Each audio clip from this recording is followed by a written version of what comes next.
अज्ञानतिमिरान्धस्य ज्ञानाञ्जनशलाकया चक्षुरुन्मिलितं येन तस्मै श्रीगुरवे नमः। वाक्यकारं वररुचिं भाष्यकारं पतञ्जलिं पाणिनिं सूत्रकारं च प्रणतोऽस्मि मुनित्रयम्। अनादिनिधनं ब्रह्म शब्दतत्त्वं यदक्षरं विवर्तते अर्थभावेन प्रक्रिया जगतो यतः।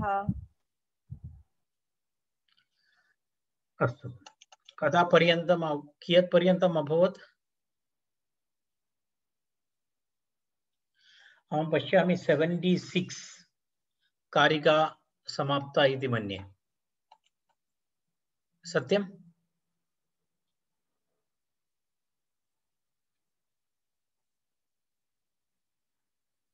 सत्यं वा? 76 षड्सप्तति। आम्।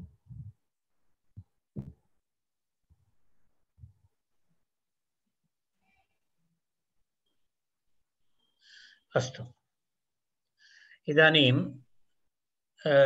70 एकनिमेषः। तत्र वस्तुतः अस्माकं विषयः चलति स्म 75 73 74 वैयाकरणमतम् अभवत्। 75 76 77 इति कारिकात्रयं तत्र स्फोटस्य विषये प्राकृतध्वनिभेदस्य प्रतीति इति विषयः चलति स्म। तत्र 74 इति अभवत्, 75 तदपि प्रतिपादितं मया। 75 अभवत्। स्फोटस्य भिन्नकालस्य ध्वनिकालानुपातिनः ग्रहणोपाधिभेदेन वृत्तिभेदं प्रचक्षते इति कारिका। सा कारिका अपि समाप्ता। तदनन्तरं पुनः 76 अपि अभवत् इति मन्ये। अभवत् वा न वा? प्राकृतस्य ध्वनेः कालशब्दस्य एतदपि उक्तवान् अहम् इति मन्ये। 76 तदुक्तवान् अहं। नित्यत्वे शब्दस्य नित्यत्वे, भवतां पुस्तकं पश्यतु, शब्दस्य नित्यत्वे प्राकृतध्वनिरूपरूक्षितस्यैव शब्दस्य भानमिति स्वभावविशेषात् ह्रस्वदीर्घप्लुताः प्रदादिषु वर्तमानाः प्राकृतस्य ध्वनेः कालः शब्दस्य इति उपचर्यते इति कारिका अभवत् इति मन्ये। सत्यं वा न वा? भवताम् हस्ते अस्ति वा बुक् मध्ये लिखितम्? एषा कारिका समाप्ता इति मन्ये। रैट्, अभवत् महोदय। अभवत्। इदानीं वयम् अग्रिमं कारिकां प्रति गच्छामः। तत्र अस्ति इदानीं तस्मिन् विषये अन्तिमा कारिका अस्ति एषा। सा कारिका अस्ति 77 इति कारिका अस्ति। तत्र सा विषयः अन्तिमः विषयः। तत्र वयं गच्छामः। वैकृतध्वनिभेदः स्फोटभेदस्य कारणं न भवति इति तत्र प्रतिपादयति। किमस्ति तत्र? वैकृतध्वनिभेदः, प्राकृतध्वनिविषये इदानीम् उक्तं पूर्वम्। इदानीं वैकृतध्वनिभेदः स्फोटभेदं जनयितुं सदा शक्तिः नास्ति तस्य इति। प्राकृतध्वनिकालभेदेनैव वैकृतध्वनिकालभेदेनापि स्फोटभेदः स्याद् वा इति प्रश्नः। स्फोटभेदः भवति वा इति प्रश्नः। पश्यतु, ननु प्राकृतध्वनिकालभेदेन इव वैकृतध्वनिकालभेदेन अपि स्फोटभेदः स्यात् इत्यतः आह। यदा वयम् उक्तवन्तः पूर्वं ह्रस्वादिभेदाः प्राकृतध्वनिभेदाः तत्र किं भवति इति उक्तं, तद् स्फोटे आरोपिताः भवन्ति इति वयं पूर्वम् उक्तवन्तः। तेन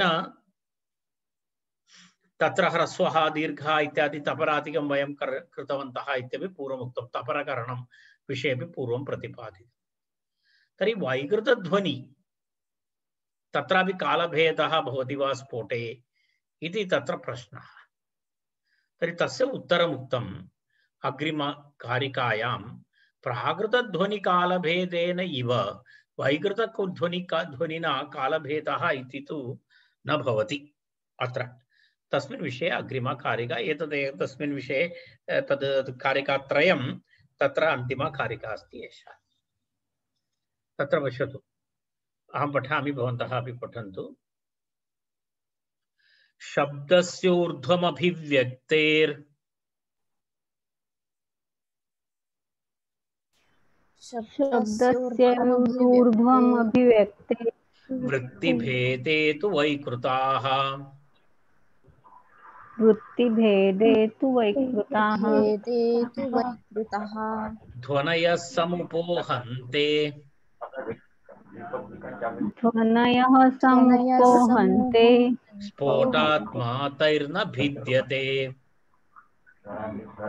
स्फोटात्मातैर्न भिद्यते। पुनरेकवारं पश्यामः शब्दस्योर्ध्वमभिव्यक्तेः शब्दस्य ऊर्ध्वम् अभिव्यक्तेः वृत्तिभेदे तु वैकृताः वृत्तिभेदे तु वैकृताः ध्वनयः समुपोहन्ते ध्वनयः समुपोहन्ते स्फोटात्मातैर्न भिद्यते स्फोटात्मातैर्न भिद्यते। एवं तत्र एवमस्ति पदच्छेदं पश्यामः शब्दस्य ऊर्ध्वम् अभिव्यक्तेः वृत्तिभेदे तु वैकृताः ध्वनयः समुपोहन्ते स्फोटात्मा तैः न भिद्यते इति पदच्छेदः शब्दस्य ऊर्ध्वम् अभिव्यक्तेः वृत्तिभेदे तु वैकृताः ध्वनयः समुपोहन्ते स्फोटात्मा तैः न भिद्यते इति पदच्छेदः अन्वयं पश्यामः शब्दस्य इत्युक्ते स्फोटस्य अभिव्यक्तेः ऊर्ध्वम् अभिव्यक्ति यदा भवति तदनन्तरं यदा प्राकृतध्वनिना स्फोटस्य अभिव्यक्तिः भवति तदनन्तरम् इत्यर्थः प्रथमं तु प्राकृतध्वनिना किं भवति प्राकृतध्वनिना तत्र किं शब्दस्य अभिव्यक्तिः भवति तत्पूर्वमेव वयम् उक्तवन्तः परं प्राकृतध्वनिः तु आवश्यकमेव शब्दस्य स्फोटस्य अभिव्यक्तिनिमित्तं तर्हि स्फोटस्य अथवा शब्दस्य अभिव्यक्तेः ऊर्ध्वम् अभिव्यक्ति अनन्तरं जायमानाः तर्हि अभिव्यक्ति प्राकृतध्वनिना अभवत् तदनन्तरं जायमानाः अर्थात् शब्दस्य अभिव्यक्तेः ऊर्ध्वं जायमानाः इति तत्र नास्ति जायमानाः इति अस्माभिः तत्र योजनीयं भवति जायमानाः इति शब्दः तत्र अस्माभिः योजनीयः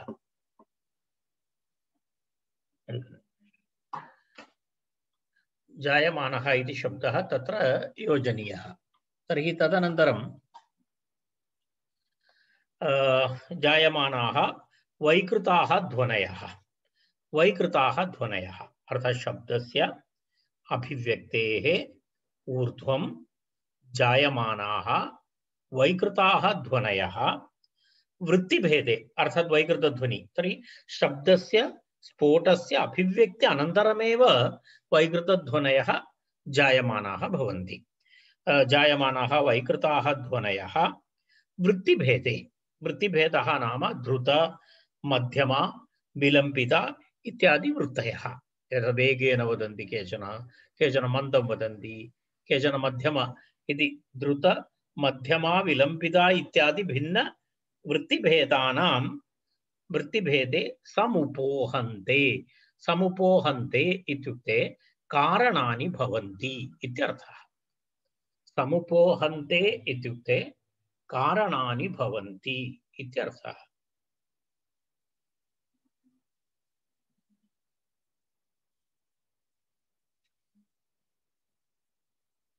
कारणानि भवन्ति इत्यर्थः। मम सर्वे अहं सूचितवान् अस्मि खलु अद्य 7 वर्गं स्वीकुर्मः इति। सूचितवान् न? मम संशयः इदानीं बहु सर्वे न दृश्यन्ते, ये प्रतिदिनं दृश्यन्ते ते तेन कारणेन पृष्टवान्। अस्तु, कारण मम गृहे अस्मि अहं, तेन कारणेन मम इदानीम् अस्मिन् समये अहं तु वस्तुतः मम अन्यत् किमपि कार्यं नास्ति। यदि भवन्तां कष्टमस्ति मां सूचयतु, अहम् 8 एव स्वीकरिष्यामि। अन्यथा चेत् 7 चेत् मम कृते किञ्चित् सौकर्यं भवति, कारणं तदनन्तरम् अहं फ्री भवामि तावदेव।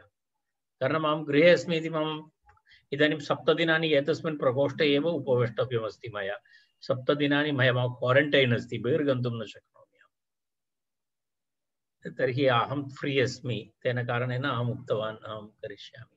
अस्तु, अन्यान् सूचयतु, कारणं केचन न दृश्यन्ते, अहं न जानामि।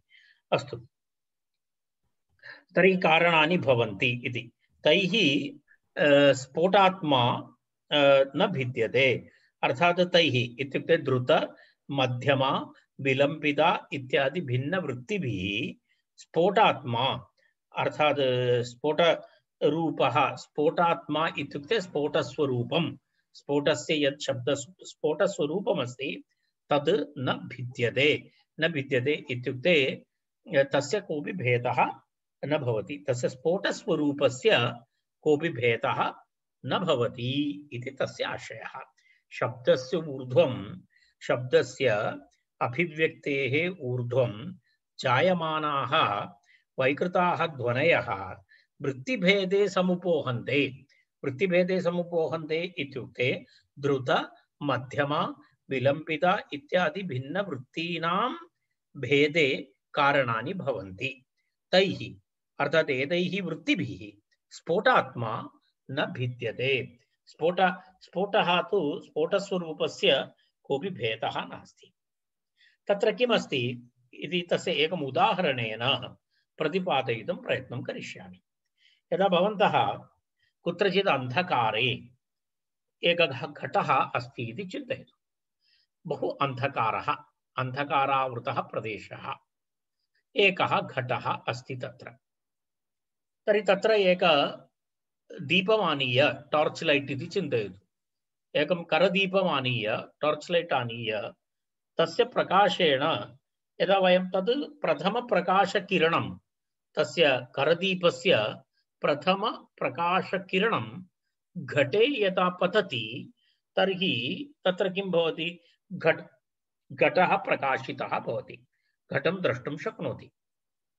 यदा प्रथमकिरणपतनेनैव प्रथमकिरणं घटे पतति तदा वस्तुतः भवन्तः घटं द्रष्टुं शक्नोति। तदनन्तरं तद् लैट् अनस्यूतं चलति, तद् आफ् न करोति, तदेवमेव अग्रे गच्छति चेत् प्रथमं यद् दृष्टं तदेव अग्रेपि दृश्यते, तदेव अग्रेपि दृश्यते, तत्र भिन्नता नास्ति। प्रथमं यदा प्रथमकिरणपादे यः घटः दृष्टः स एव घटः अग्रे अपि दृश्येत। यदा यावत्पर्यन्तं तस्य प्रकाशः भवति तावत्पर्यन्तं स एव घटः दृश्येत। तत्र किं नास्ति? तत्र कोऽपि भेदः नास्ति। अर्थात् प्रकाशस्य प्रथमकिरणपतनसमये यः घटः दृष्टः तस्य घटस्य यदा पुनः अग्रे अनस्यूतकिरणप्रवाहे किरणेन प्रकाशने तस्य स्वरूपस्य कोऽपि भेदः न भवति। यत् प्रथमः दृष्टः घटः स एव अनन्तरमपि अग्रे अपि स एव दृश्यते।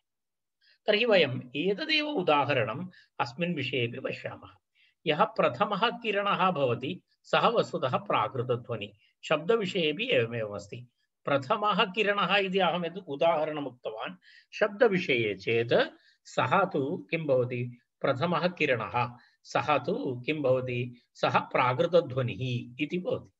तदनन्तरं पुनः अग्रे किरणानि भवन्ति, तस्यैव पुनः अग्रे किरणानि भवन्ति, तानि वस्तुतः वैकृतध्वनिः इति वयम् उदाहरणद्वारा स्पष्टीकर्तुं शक्नुमः।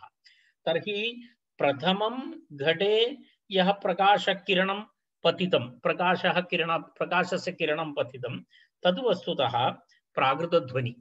यदा शब्दविषये अपि प्रथमं यदुच्चारितं तत्तु प्राकृतध्वनि तदस्ति। तदनन्तरं द्वितीयं यः प्रकाशकिरणम् अग्रे गच्छति तद् तस्य दर्शनम् अग्रे अग्रे भवति तद् वस्तुतः वैकृतध्वनि इति। तर्हि द्वितीयवारं द्वितीयकिरणानि द्वितीय-तृतीयकिरणानि यानि पतन्ति तेन किं भवति? केवलं ज्ञानस्य दैर्घ्यं भवति। ज्ञानं तु प्रथमम् अभवत् तदेव ज्ञानमस्ति। ज्ञाने कोऽपि भेदः नास्ति। ज्ञानं तु प्रथमम् उक्तं ज्ञानं प्रथमं तदेव अस्ति, तत्र कोऽपि भेदः नास्ति।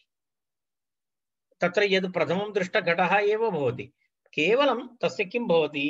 अनस्यूत तत्र तद् अग्रे अग्रे गच्छति। तर्हि एवं प्रथमप्रकाशकिरणम् अस्ति, तदेव वस्तुतः अस्माकं ज्ञानस्य कारणं भवति। अर्थात् प्रथमप्रकाशकिरणं यदि नास्ति तर्हि वयं घटज्ञानं तु अस्माकं तु न भवति। तर्हि तेन कारणेन किं वक्तव्यमस्ति? प्रथमप्रकाशकिरणम् अस्ति तत् प्राकृतध्वनि, तद्विना स्फोटस्य प्रकाशः न भवति, स्फोटः प्रकाशितः न भवति। अर्थात् प्राकृतध्वनिना विना स्फोटस्य भासनं न भवति इति तु स्पष्टं। स्फोटस्य भासनाय प्राकृतध्वनि तु आवश्यकमस्ति, तद्विना तु न भवति। तदनन्तरं पुनः अग्रे यद् दृश्यते तस्य तु किमपि नास्ति। तस्मिन् विषये तु तत् केवलं तस्य ज्ञानस्य दीर्घता भवति, तावदेव भवति। तद्विहाय अन्यत् किमपि भेदः न भासतं वा किमपि तस्मिन् विषये न भवति। एतदेव संग्रहकारेण संग्रहग्रन्थे एकेन श्लोकेन एतस्मिन् विषये प्रतिपादितमस्ति। तद् किञ्चित् प्रसिद्धमस्ति। स्फोटस्य ग्रहणे हेतुः प्राकृतो ध्वनिरिष्यते, वृत्तिभेदे निमित्तत्वं वैकृत प्रतिपद्यते इति भवतां पुस्तके अस्ति।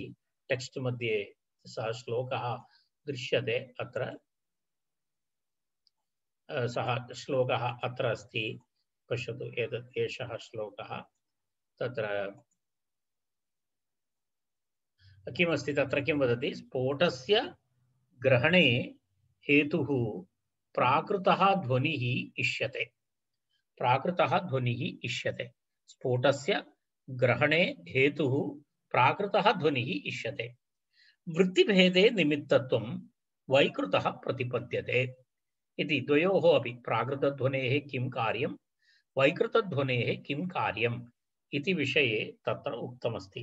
किमस्ति तत्र? कथमस्ति? स्फोटस्य ग्रहणे ज्ञानाय, स्फोटस्य ज्ञानाय, शब्दस्य ज्ञानाय तत्र प्राकृतो ध्वनिः इष्यते, प्राकृतध्वनिः कारणं भवति इत्यर्थः। तदनन्तरं पुनः द्रुता मध्यमादीनां वृत्तिभेदे, वृत्तिभेदः नाम द्रुत मध्यम विलंबित इत्यादि वृत्तिभेदानां निमित्तं वृत्तिभेदे निमित्तत्वं वैकृत प्रतिपद्यते। तत्र वैकृतध्वनि तत्र कारणं भवति इति उक्तं। वैकृत प्रतिपद्यते इत्युक्ते स्फोटस्य ज्ञानाय कारणं प्राकृतध्वनिः, ध्रुता मध्यमादीनां निमित्तं वैकृतध्वनि इति तस्य आशयः। तद् वस्तुतः एतावत्पर्यन्तम् इदानीं प्राकृतध्वनि तस्य कार्यं किमस्ति, तत् किं तत्र तेन किं भवति, वैकृतध्वनि तत् किं करोति इति विषये इदानीं कारिकात्रयेण अत्र एतस्य विषयस्य प्रतिपादनं कृतम् आचार्येण। तत्र वस्तुतः वयं पूर्वमेव दृष्टवन्तः। तत्र अहम् उक्तवान् कुतः आरभ्य 70, 75, 76, 77। 75 इत्युक्ते स्फोटस्याभिन्नकालस्य ध्वनिकालानुपातिनः ग्रहणोपाधिभेदेन वृत्तिभेदं प्रचक्षते इति श्लोकः आसीत्।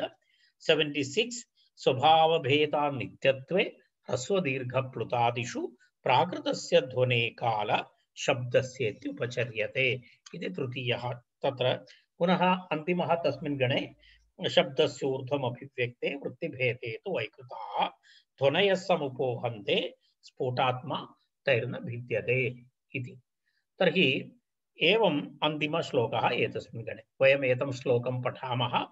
अहम् एतस्य विवरणं कृतवान्। इदानीं शब्दस्य अन्वयम् एकवारं पुनः पठामि। शब्दस्य अभिव्यक्तेः ऊर्ध्वं जायमानाः वैकृताः ध्वनयः वृत्तिभेदे समुपोहन्ते, तैः स्फोटात्मा न भिद्यते इति तावत्पर्यन्तम् अस्माकं तत्र विवरणम् अस्ति।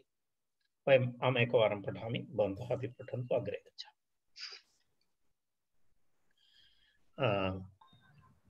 शब्दस्योर्ध्वमभिव्यक्तेः शब्दस्योर्ध्वम् अभिव्यक्तेः वृत्तिभेदे तु वैकृताः वृत्तिभेदे तु वैकृताः ध्वनयः समुपोहन्ते ध्वनयः समुपोहन्ते स्फोटात्मा तैर्न भिद्यते। स्फोटात्मा तैर्न भिद्यते। अस्तु, इदानीं 78, 79, 80 अष्टसप्तति 89 अशीति इति श्लोकत्रयं तत्र ध्वनेः स्फोटस्य कथं प्रतीतिः भवति इति विषये प्रतिपादयति। 78, 79, 80 इति कारिकात्रयम्। तत्र ध्वनयः अर्थात् प्राकृतध्वनि अथवा वैकृतध्वनि स्फोटं प्रकाशयति इति उक्तम्। तर्हि तस्य ध्वनेः अभिव्यञ्जकस्वभावः भवति खलु, तत् कथं भवति, कथम् अभिव्यञ्जयति, स्फोटं कथम् अभिव्यञ्जयति इति विषयः। तस्मिन् विषये इदानीं कारिकात्रयं कथं स्फोटस्य अभिव्यञ्जनं भवति अथवा ध्वनीनाम् अभिव्यञ्जकत्वं कथम् इति विषये इदानीं कारिकात्रयं तस्मिन् विषये इदानीम् अग्रे भवति। तस्मिन् विषये वयं पश्यामः। ध्वनयः स्फोटाभिव्यञ्जकाः इत्युक्तं। तत्र कीदृशं ध्वनीनाम् अभिव्यञ्जकत्वम् इति विषये मतत्रयमाह। तत्र मतत्रयमस्ति, अभिव्यञ्जकविषये मतत्रयम् अस्ति।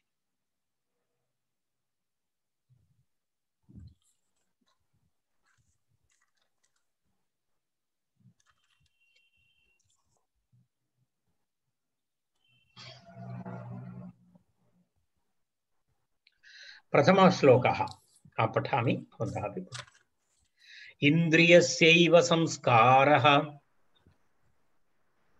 इन्द्रियस्यैव संस्कारः शब्दस्यैवोभयस्य वा शब्दस्यैवोभयस्य वा क्रियते ध्वनिभिर्वादा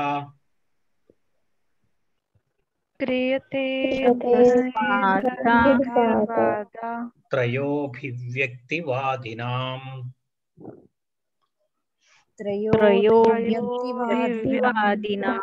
इन्द्रियस्यैव संस्कारः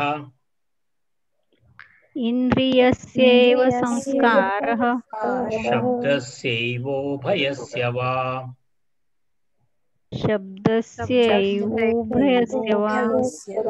क्रियते ध्वनिभिर्वादाः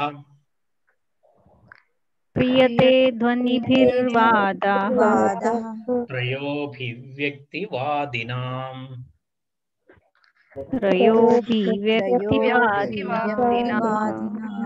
अस्तु, पदच्छेदः इन्द्रियस्य इव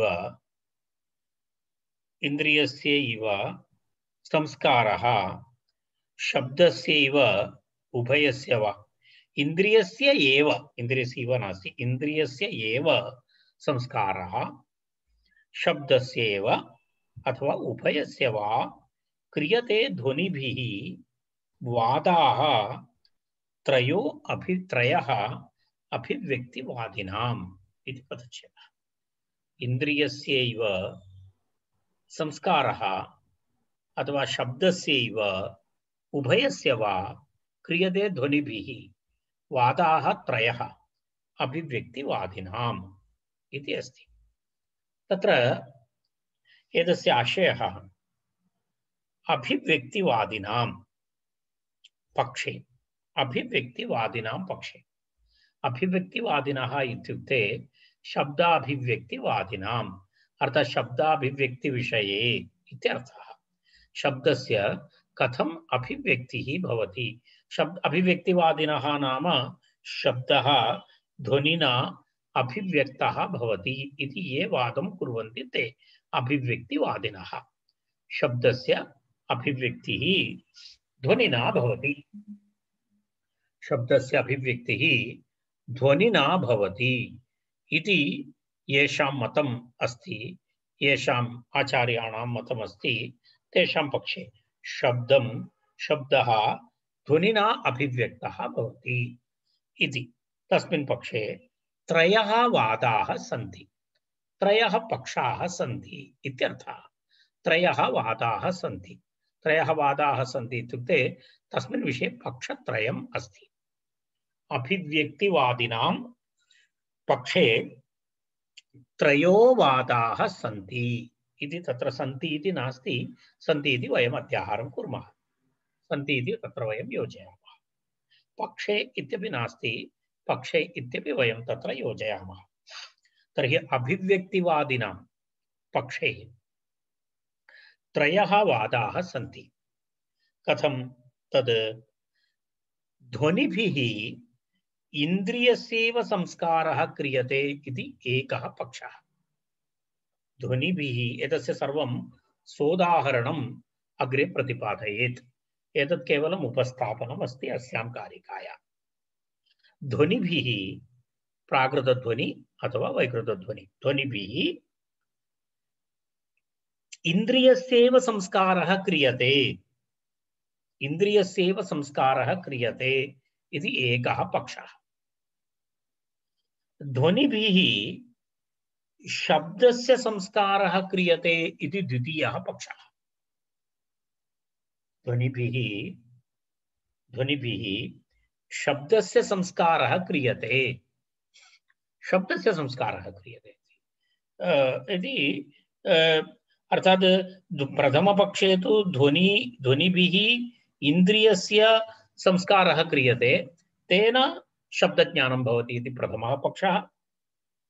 ध्वनिभिः शब्दस्य संस्कारः क्रियते, तेन कारणेन संस्कृतः शब्दः ज्ञानस्य विषयः भवति इति द्वितीयं मतं, द्वितीयः पक्षः।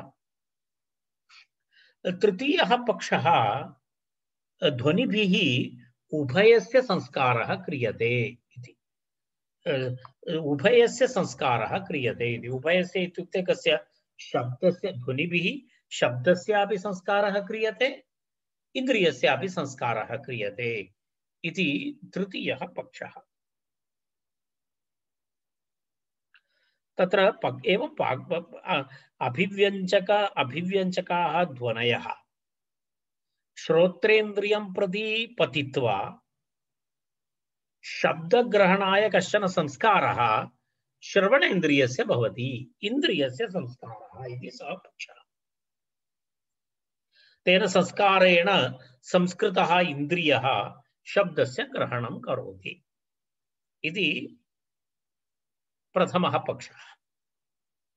द्वितीयः पक्षः तु ध्वनिभिः संस्कारः शब्दस्य भवति, एवं ध्वनिना अथवा ध्वनिभिः संस्कृतः शब्दः श्रोत्रेन्द्रियद्वारा ग्रहणयोग्यं भवति इति द्वितीयः पक्षः।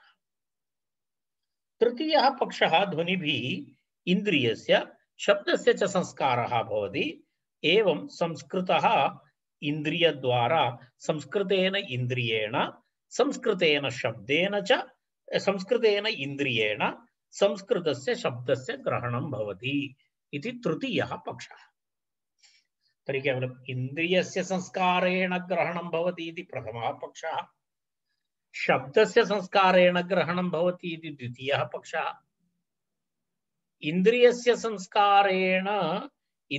संस्कारेण तदा शब्दस्य च संस्कारेण ग्रहणं भवति इति उभयतः भवति इति तृतीयः पक्षः। एवं तत्र मतत्रयम्।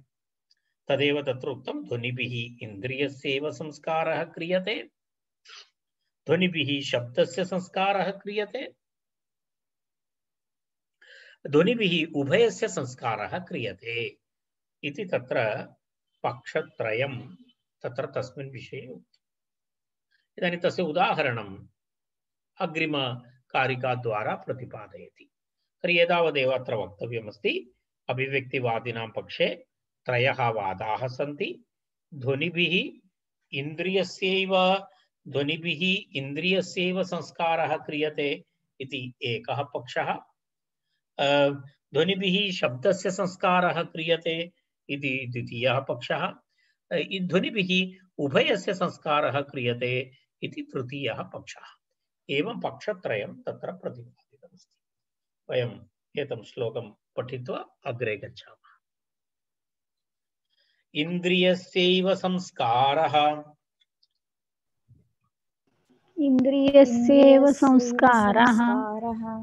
शब्दस्यैवोभयस्य वा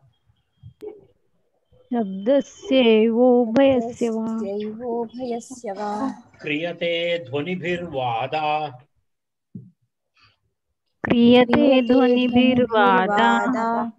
त्रयो अभिव्यक्तिवादिनाम्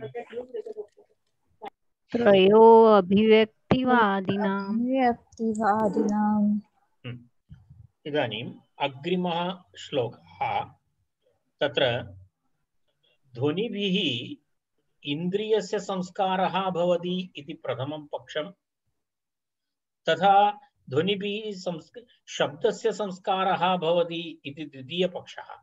एतत् पक्षद्वयं तत्र दृष्टान्तेन समर्थयति तृतीय अग्रिमा कारिका। अर्थात् प्रथमपक्षस्य द्वितीयपक्षस्य च तत्र दृष्टान्तेन प्रतिपादनं भवति अस्यां कारिकायां।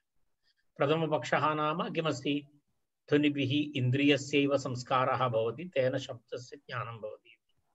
द्वितीयः पक्षः किमस्ति? ध्वनिभिः शब्दस्य संस्कारः क्रियते, तेन शब्दस्य ज्ञानं भवति इति द्वितीयः पक्षः।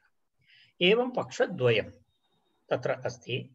तस्य पक्षद्वयस्य तत्र प्रतिपादनं करोति, दृष्टान्तेन तत्र प्रतिपादयति अग्रिमा कारिका। तत्र आद्यं पक्षं दृष्टान्तद्वारा उपपादयति इति एकमुक्तं। तदनन्तरं तत्र अधः एव द्वितीयः पक्षः अपि। तत्र वयं तु एकदा एव पश्यामः। तत्र एकैकपङ्क्ति दत्ता अस्ति, परन्तु वयं पङ्क्तिद्वयं मिलित्वा पश्यामः। इन्द्रियस्यैव संस्कारः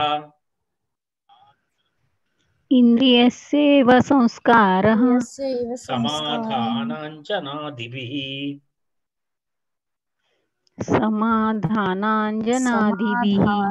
विषयस्य तु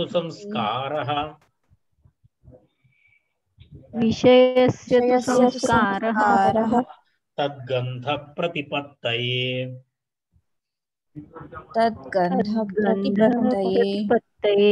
पुनरेकवारम्। इन्द्रियस्यैव संस्कारः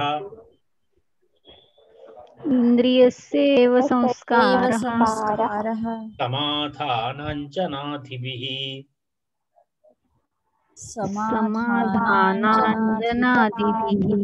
विषयस्य तु संस्कारः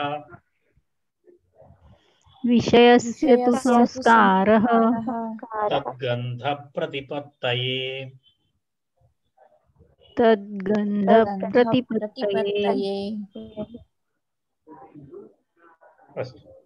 इन्द्रियस्यैव संस्कारः समाधानाञ्जनादिभिः विषयस्य तु संस्कारः तद्गन्धप्रतिपत्तये इति तत्र मतद्वयम्।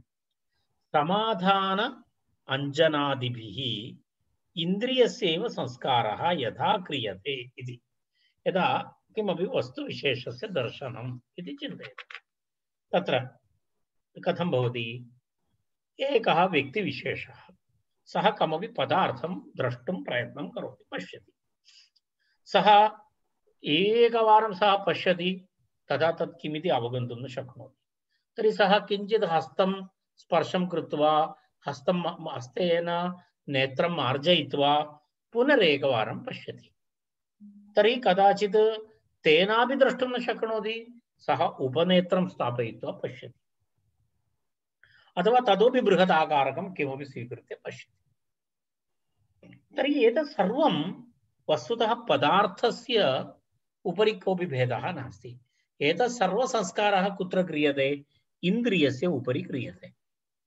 यदा समाधान अंजनादिभिः इति यदा समाधानं नाम यदा प्रथमवारं किमपि द्रष्टुं प्रयत्नं करोति न पश्यति तर्हि महत्या एकाग्रतया पश्यति तदेव समाधानमिति चित्तस्य एकाग्रतया पश्यति अथवा अंजनादिभिः अंजन इत्यादिकं काजल इत्यादिकं वदति खलु तत्सर्वं स्थापयित्वा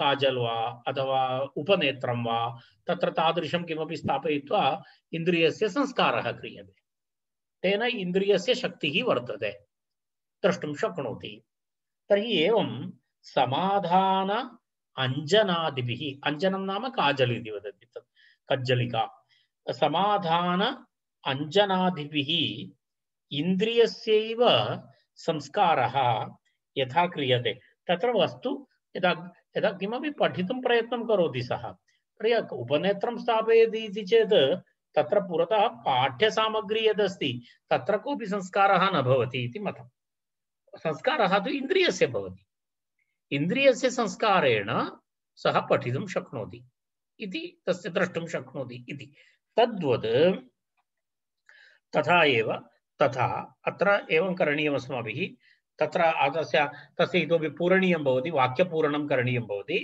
तथा प्राकृतध्वनिभिः श्रवणेन्द्रियस्य संस्कारः क्रियते इति वाक्यं योजनीयं यथा समाधानाञ्जनादिभिः इन्द्रियस्यैव संस्कारः भवति तथा तद् वाक्यमत्र नास्ति तद् भवन्तः लिखित्वा स्थापयन्तु तथा प्राकृतध्वनिभिः किं भवति श्रवणेन्द्रियस्य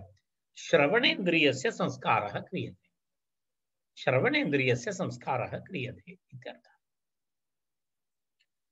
प्राकृतध्वनिभिः किं करोति श्रवणेन्द्रियस्य संस्कारः क्रियते एवं संस्कृतः श्रवणेन्द्रियः शब्दग्रहणे साधनं भवति कारणं भवति इत्यर्थः इति प्रथमः पक्षः नाम शब्दस्य संस्कारः भवति इति पक्षः तस्य उदाहरणम् एतत् उक्तं यदा समाधान अंजनादिभिः नेत्रेन्द्रियस्यैव संस्कारः क्रियते इन्द्रियस्य संस्कारः क्रियते तेन दर्शनं भवति इव प्राकृतध्वनिभिः श्रवणेन्द्रियस्य संस्कारः क्रियते श्रवणेन्द्रियस्य संस्कारेण तत्र किं भवति शब्दस्य ग्रहणं भवति इति तत्र दृष्टान्तेन तत् प्रतिपादितम् तदनन्तरं तत्र द्वितीयः पक्षः अर्थात् विषयस्य संस्कारः भवति इति द्वितीयः पक्षः तत् कथं भवति इत्युक्ते तस्य कृतेपि एकम् उदाहरणं यथा तद्गन्धप्रतिपत्तये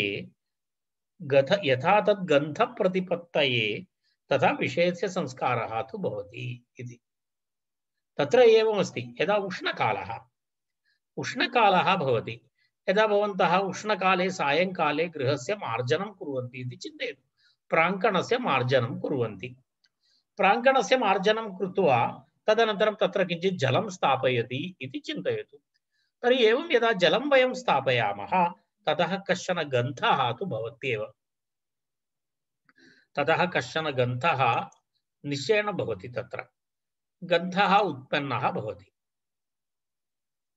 सः गन्धः कथं भवति तत्र वस्तुतः गन्धप्रतिपत्तिः भवति।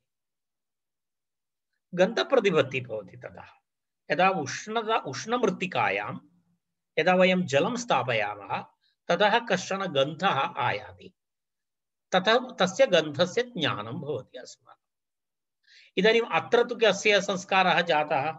अत्र इन्द्रियस्य संस्कारः न जातः, अत्र विषयस्य संस्कारः जातः। पूर्वं तु ज्ञानम् इन्द्रियस्य संस्कारः कृतः, नेत्रेन्द्रियस्य उदाहरणम्। अत्र घ्राणेन्द्रियस्य विषयः, अत्र घ्राणेन्द्रियस्य किमपि न कृतं। वस्तुतः संस्कारः कुत्र जातः? संस्कारः जातः विषये। कथं? तदहम् उक्तं। यदा यदा यदा वयं यदा वयं वयं यदा यदा सायं यदा यदा यदा वयं मार्जनीम् उपयुज्य तत्र संस्कारं कुर्मः तदा गन्धः आयाति। अथवा उत्तम बहु शुष्कमृत्तिकायां वयं जलं स्थापयामः तर्हि तत्र पार्थिवस्य गन्धः तु तत्र भवत्येव, कश्चन सुगन्धः भवति। अयं गन्धः घ्राणेन्द्रियद्वारा वयम् अवगन्तुं शक्नुमः। तर्हि तत्र संस्कारः कुत्र कृतः अस्ति? संस्कारः इन्द्रियेण, संस्कारः विषये कृतः। विषये संस्कारः जातः, तर्हि संस्कृतः विषयः इन्द्रियद्वारा गृहीतः भवति। तत्रापि एवमेवम् अस्ति। तर्हि यथा तद्गन्धप्रतिपत्तये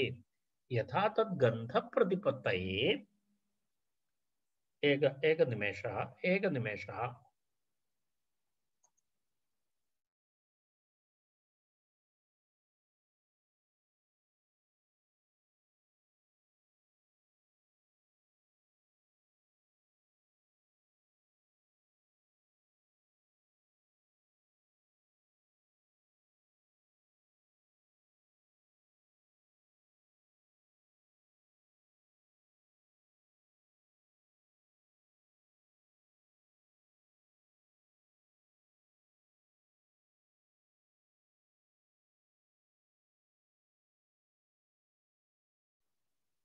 अस्तु। ग्रामे सर्वे मिलित्वा माम् एक प्रकोष्ठे स्थापितवन्तः। सर्वे दूरवाणीद्वारा वार्तां कुर्वन्ति। पार्श्वगृहजनाः अपि दूरवाणीद्वारा वार्तां करोति। 7 दिनानि मया एवं भवितव्यम् इति। अस्तु, तर्हि किम् उक्तं मया? रैट्, विषयस्य तु संस्कारः तद्गन्धप्रतिपत्तये इति उक्तं। तर्हि तदेव तत्र प्रतिपादितं मया। यदा एवं तत्र गन्धः तु पृथिव्याः तत्रैव संस्कारः कृतः। घ्राणेन्द्रियेण सः गन्धः संस्कृतः, सः गन्धः तस्य जिघ्रणं भवति इति तस्य विषयः। तर्हि तत्र एवं तत्र किं भवति? विषयस्य संस्कारेण प्रज्ञानं भवति इति द्वितीयः पक्षः। तदेव पूर्वकारिकायां वयम् उक्तवन्तः। इन्द्रियस्यैव संस्कारः इति एकः पक्षः, शब्दस्यैव संस्कारः इति, अर्थात् प्राकृतध्वनिभिः शब्दस्य संस्कारः क्रियते, तेन शब्दस्य ज्ञानं भवति इति द्वितीयः पक्षः। यदा तत्र विषयस्य संस्कारः कृतः तेन तस्य ज्ञानम् अभवत् इव। एवं पक्षद्वयस्य एकैकम् उदाहरणं। द्वितीयं तु जिघ्रणम् इति उदाहरणं स्वीकृत्य उक्तं। प्रथमं तु चक्षुरिन्द्रियस्य दर्शनमिति, चक्षुरिन्द्रियस्य संस्कारेण कथं दर्शनम् इतोपि सम्यक् भवति इति तद् दृष्टान्तं स्वीकृत्य एतद्विषयद्वयम् आचार्यः उपस्थापितवान्। तर्हि एतस्य पूर्णम् एकवारं वयम् अन्वयं पश्यामः। तत्र अध्याहारः अपि करणीयः अस्ति। समाधानाञ्जनादिभिः इन्द्रियस्यैव संस्कारः यथा क्रियते इति ब्राकेट् मध्ये, यथा क्रियते समाधानाञ्जनादिभिः इन्द्रियस्यैव संस्कारः यथा क्रियते, तदनन्तरमपि ब्राकेट्, तथा प्राकृतध्वनिभिः श्रवणेन्द्रियस्य संस्कारः क्रियते। प्राकृतध्वनिभिः श्रवणेन्द्रियस्य संस्कारः क्रियते।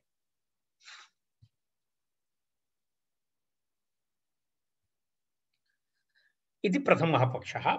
द्वितीयः पक्षः यथा तद्गन्धप्रतिपत्तये उदकेन संस्कारः क्रियते इति ब्राकेट् मध्ये दत्तं। यथा तद्गन्धप्रतिपत्तये उदकेन संस्कारः क्रियते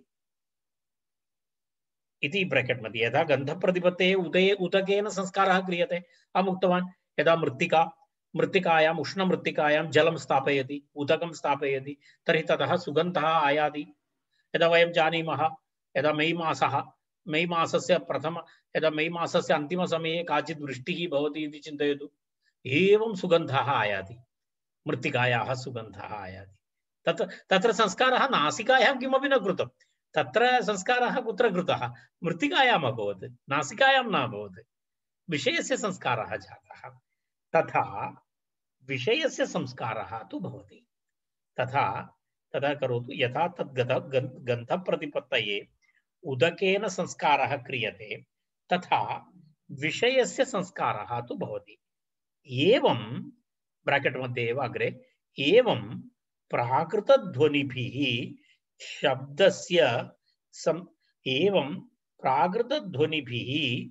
शब्दस्य संस्कारः भवति इति द्वितीयः पक्षः।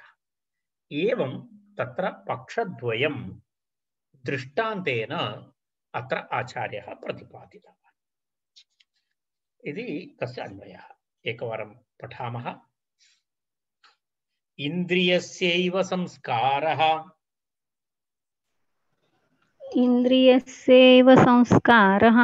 समाधानाञ्जनादिभिः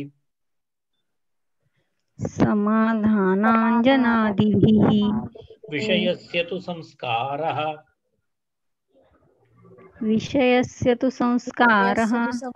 तद्गन्धप्रतिपत्तये।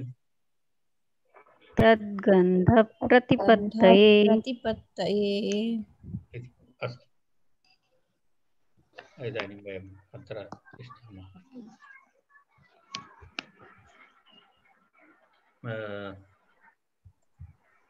श्वः तद् आफ् करोतु, रेकार्डिङ्ग् आफ् करोतु। कृतवती वा?